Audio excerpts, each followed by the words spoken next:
12:30, about 12:30, the flock of approximately 100 went by.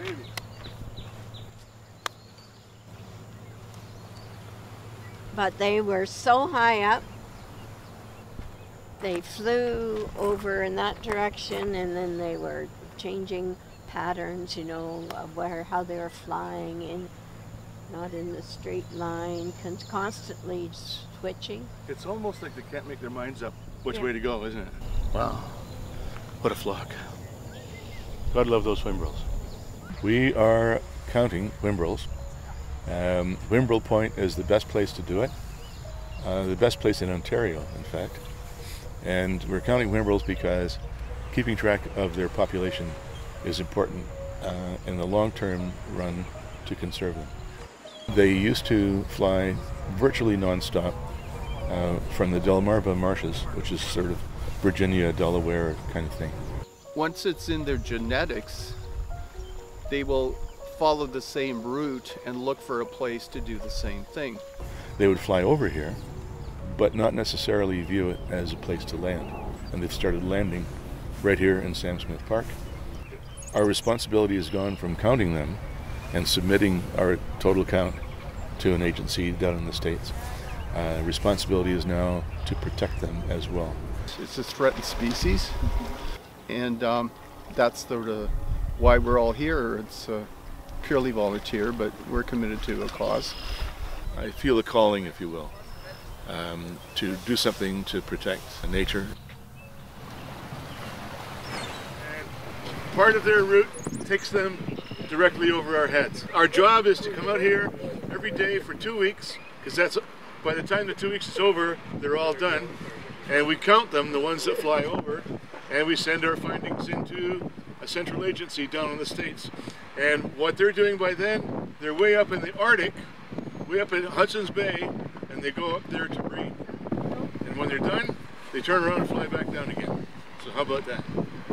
It takes about 10 hours to come from the Delmarva Peninsula, which means, you do the math, they arrive early in the morning, if the weather conditions are okay.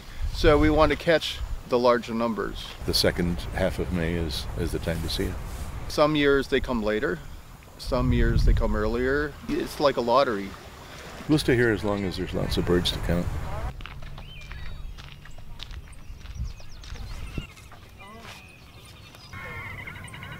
It's entirely possible that the thing might have flown across into the other pond. Now the one that's way over there.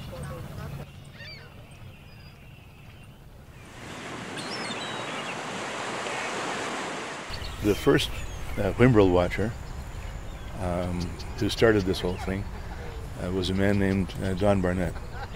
Unfortunately, Don passed away just last fall at the age of 86, but he loomed pretty large in the birding community, was a long-term member of the Toronto Ornithological Club, and therefore the logical person for the Nature Conservancy down in the States to contact about someone who would start a Whimbrel Watch. And Don was faithful. He came out every morning. When I started coming out, the first thing I'd see is when I looked up on Whimbrel Point would be a silhouette of Don Barrett. So he was sort of my mentor. He taught me what to watch for out here and instilled some enthusiasm in me. You have to experience it to appreciate it. You can't read about it, see it on TV. When they're calling and circling, it's absolutely spiritual. And they're circling and doing this, calling it, literally you just freeze and you're dead silent.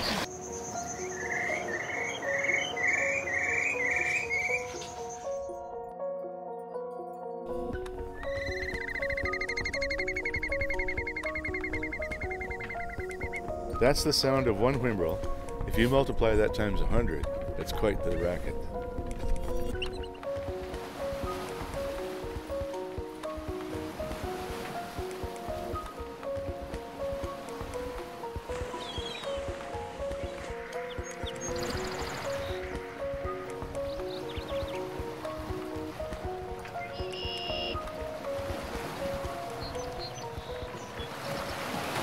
teach your kids to respect nature and they will respect the earth.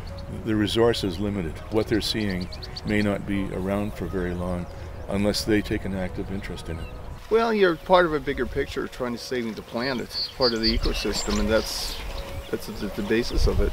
You know, we're part of a network of beings that keep us alive, and we have to understand that. It's not technology, it's the natural world that's driving us to be a better people in the universe. So if there's anybody you can think of, please send them our way with binoculars.